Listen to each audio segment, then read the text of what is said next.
temper competitiveness with mastery. Our world is so competitive.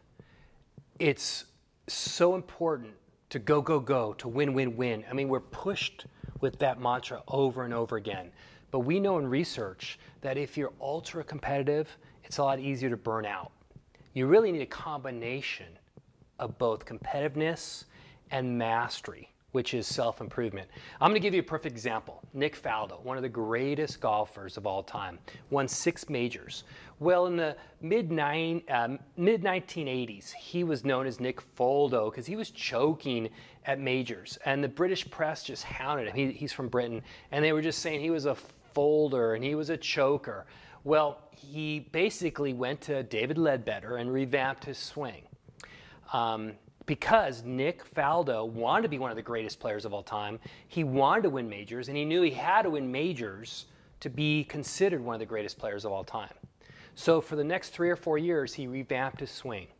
And basically his ranking went from one of the best players in Europe to nowhere, okay? But in the late 1980s, he won his first major, the Masters, in 1988, and then he won it again in 1989, and then since then he's won 6 majors, and he's now known as one of the greatest players of all time.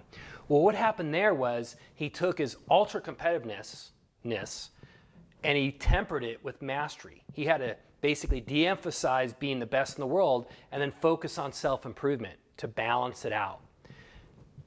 It's very important to balance your competitiveness with your self-improvement goals. A lot of us, we're so competitive, we don't want to give up an inch, so we don't work on anything. But it's real important to balance them. We actually know in research, the people that have a balance between competitive objectives or goals and mastery goals, which are self-improvement, actually have the greatest enjoyment, the greatest performance, they have less anxiety. That balance helps them achieve at the highest level. So I ask you, are you ultra competitive, and is that hurting you? Is that basically making you burn out? Maybe you need to temper it with some mastery objectives.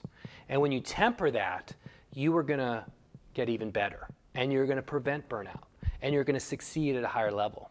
On the flip side, if you're just focusing on self-improvement, maybe you need to sprinkle in some competitive goals to kind of create that fire going. You need a balance between the two. And we know that balance raises your game.